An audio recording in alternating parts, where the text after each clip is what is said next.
Pemirsa, KPK menetapkan calon tunggal Kapolri Komjen Budi Gunawan sebagai tersangka kasus korupsi rekening gendut. Penetapan Budi Gunawan berdasarkan 2 alat bukti.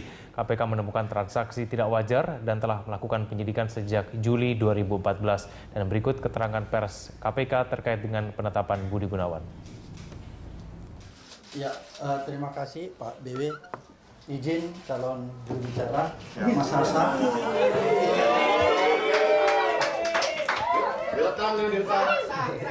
Teman-teman media, terima kasih atas dukungannya selama ini yang terus setia setiap saat ya untuk mengikuti perkembangan kasus yang ada di KPK.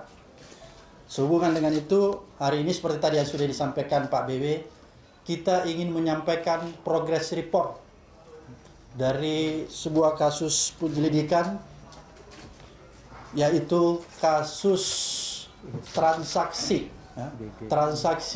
mencurigakan, transaksi mencurigakan atau transaksi tidak wajar dari pejabat negara. Oleh karena itu perlu saya jelaskan bahwa KPK telah melakukan penyelidikan sejak Juli 2014. Jadi sudah lebih setengah tahun lebih kita melakukan penyelidikan terhadap kasus transaksi mencurigakan atau transaksi tidak wajar terhadap pejabat negara. Oleh karena itu, berdasarkan penyelidikan yang begitu cukup lama, pada akhirnya KPK menemukan, pada akhirnya dari hasil penyelidikan itu KPK menemukan peristiwa pidana dan telah menemukan lebih dari 2 alat bukti untuk meningkatkan kasus ini dari tahap penyelidikan ke penyidikan. Berdasarkan itu, maka KPK pada tanggal 12 Januari 2015 dalam forum expose yang dilakukan oleh tim penyidik dan tim jaksa beserta seluruh pimpinan, akhirnya memutuskan bahwa perkara tersebut naik ke tahap penyidikan dengan menetapkan tersangka Komjen BG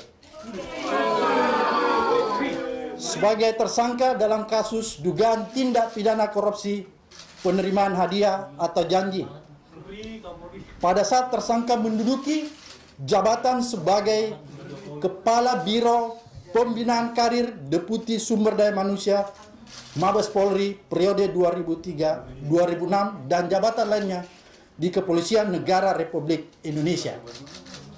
Oleh karena itu, setelah ditetapkan oleh KPK sebagai tersangka Komjen BG, dikenakan atau disangkakan melanggar pasal 12 huruf A kecil atau huruf B kecil, pasal 5 ayat 2, pasal 11 atau pasal 12 B besar Undang-Undang Nomor 31 Tahun 99 Junto Undang-Undang Nomor 20 Tahun 2001 tentang pemberantasan tindak pidana korupsi dan Junto pasal 55 ayat 1 ke 1 Kitab Undang-Undang Hukum Pidana. Untuk lebih jelas peristiwa pidananya dan kronologis kejadian perkaranya, saya akan mempersilahkan teman saya, saudara saya, Pak BW. Silakan, Mas. Kita tidak pernah mendapatkan surat dari PPATK. Karena surat PPATK mengenai hasil analisis transaksi keuangan mencurigakan itu dikeluarkan pada 23 Maret 2010 dan dikirimkan kepada Kepolisian Republik Indonesia. Dari situ kemudian ada surat balasannya, yaitu surat Bareskrim 18 Juni 2010 mengenai pemberitahuan hasil penyelidikan. Kira-kira seperti itu ya.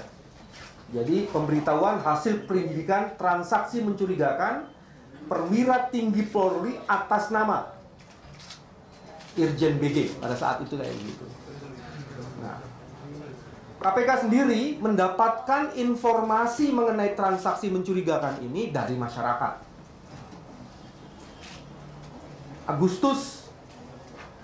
Juni Agustus 2010. Kami melakukan kajian dan full bucket. 2012 hasil kajiannya diperiksa kembali waktu kami baru masuk. Jadi kita mulai dari expose pertama di pimpinan di periode Pak Abraham Samad ini dilakukan Juli 2013. Kami memperkaya dengan resume pemeriksaan LHKPN Juli 2013 juga. Dan tadi sudah dijelaskan oleh Pak Ketua, akhirnya dibukalah lidik sekitar pertengahan tahun lalu. Dan kemudian hasil lidik itulah yang dijadikan dasar untuk dilakukan expose. Dan expose kemudian memutuskan seperti yang Pak Ketua kemukakan. Teman-teman, kami juga mempunyai dokumen. Saya kasih begini aja supaya nggak kelihatan. Nah, teman-teman ini pintar Pak Ketua. Hasil pemeriksaan LHKPN ini salah satu yang apa? Hasil pemeriksaan inilah yang jadikan salah satu dasar yang diperkaya oleh investigasi penyelidikan, baik penyelidikan tertutup maupun penyelidikan strategik lainnya yang dilakukan oleh KPK. Dan kami juga, untuk diketahui teman-teman, kami sudah membuat ini untuk ini aja nih, Pak Ketua, teman. Kita tidak main-main. Sebentar, selesai. Saya tahu Pak BW, KPK tidak main-main, tapi Tunggu, selesai. Tunggu sebentar. Kita belum selesai. Enggak. Dia menimbulkan pertanyaan. Enggak.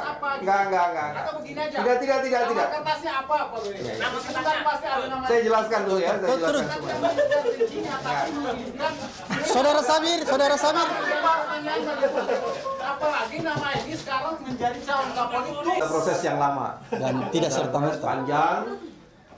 Dan ini adalah salah satu tugas sejarah KPK untuk menjelaskan dan menangani kasus-kasus yang memang sudah lama kita tangani. Dan mudah-mudahan dengan proses seperti ini kita akan bisa menyelesaikan berbagai kasus lain yang memang penting untuk diselesaikan.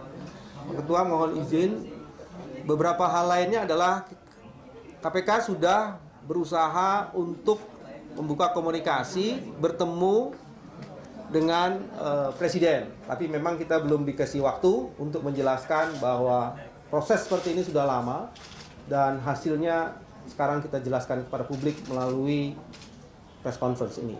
Saya mau berhenti sampai di situ. Terima kasih. Pak BW tadi masalah informasi ke kepala negara. Sekaranglah waktunya kita memberikan penjelasan resmi.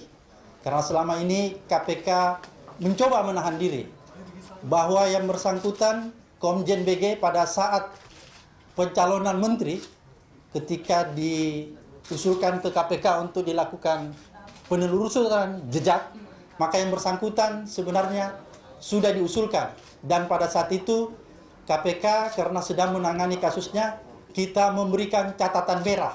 Jadi sejak jauh sebelumnya kita sudah memberitahu sebenarnya bahwa yang bersangkutan sudah punya catatan merah, jadi tidak elok kalau diteruskan. Jadi ini bukan serta-merta, sudah pernah.